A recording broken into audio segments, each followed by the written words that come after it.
So আমরা এখন একটা ডিস্কে, যে আমাদের ডিস্ক পিসির ভিতরে যে সকল ডিস্কগুলো আমরা দেখতে পাচ্ছি, লোকাল ডিস্ক সি, ডি, ই, এফ, এগুলোকে যদি কোনো একটাকে ভেঙে আরেকটা বড় করতে চাই, যেমন আমার এখানে আছে এখন 4টা 5টা আছে, আমি যদি আরেকটা বাড়াতে চাই কিভাবে বাড়াবো? তবে এটা মূলত বাড়ালে বা কমালে কি হয়, আপনার কম্পিউটারে এসএসডি যত জিবি, সেটা যদি 500 জিবি হয় বা 1 টেরাবাইট হয় বা 256 জিবি হয়, ওই 256 জিবি বা 500 জিবি কে আপনি চাইলে 2 ভাগেও রাখতে পারেন, 3 ভাগেও করতে পারেন, 4 ভাগে, 5 ভাগে, যত ইচ্ছে করতে পারেন। এটা বাড়ালে যে স্টোরেজ বেড়ে যাবে বিষয়টা এমন না। হ্যাঁ, চলুন আমি এই লোকাল ডিস্ক জিটাকে এখন আমরা ভেঙে একটু দুইটা করব। সো আমি এখানে এটাকে কেটে দিলাম। ডিস্ক পিসির মধ্যে মাউস নিয়ে যাব, নিয়ে রাইট বাটনে ক্লিক করব। রাইট বাটনে ক্লিক করলে আমাদের এখানে অ্যান্ড ম্যানেজ একটা অপশন আসবে, আমি শো মোর অপশন এখানে যাব। ঠিক আছে, এখান থেকে ম্যানেজে যাব। ম্যানেজ, ম্যানেজে ক্লিক করলাম। ম্যানেজে ক্লিক করার পরে আমাদের এখানে আসছে disk management.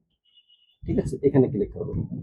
Disk management, disk ম্যানেজমেন্টে ক্লিক করার পরে এই যে এখানে আমাদের যতগুলো ডিস্ক আছে আমরা সবগুলো দেখতে পাচ্ছি। ঠিক আছে, এটাকে আমি একটু বড় করে নিই। আগে দেখতে পাচ্ছি সি, তারপরে ডি, ই, হ্যাঁ, এরকম আমরা অনেকগুলো দেখতে পাচ্ছি। So, আমি ডিটাকে 2 ভাগ করতে চাচ্ছি। ডিটার মধ্যে অলরেডি 232 জিবি আছে।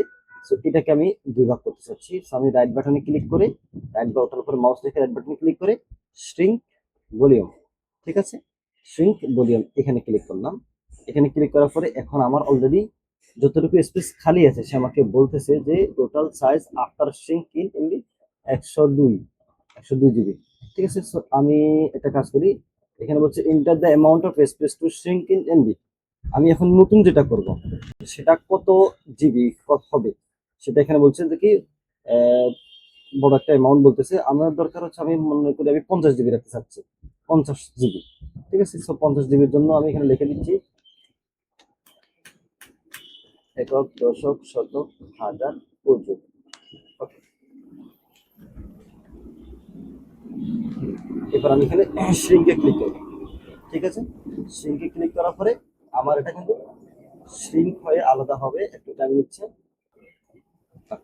এখন আমার আর একটা ডিস্ক আসছে, এই যে 48.83 জিবি যেটা দেখতে পাচ্ছি। ঠিক আছে, এটাকে এখন আমি সিলেক্ট করলাম, ডিটাকে ভেঙে আমি এটা করলাম। এখন আমি এটাকে আমি দিয়েছিলাম 50 জিবি। তো 50 জিবি দিলেও ওরা অনেক সময় এরকম ইয়া করে। তো আমি এটাকে রাইট বাটনে ক্লিক করলাম, রাইট বাটনে ক্লিক করে এটার নাম দিতে হবে নিউ স্যাম্পল ভলিউম। ঠিক আছে, এটার নাম দিলাম, নাম দিয়ে দিচ্ছি কি নেক্সটে ক্লিক করবো, অ্যান্ড এগেইন নেক্সটে যাব।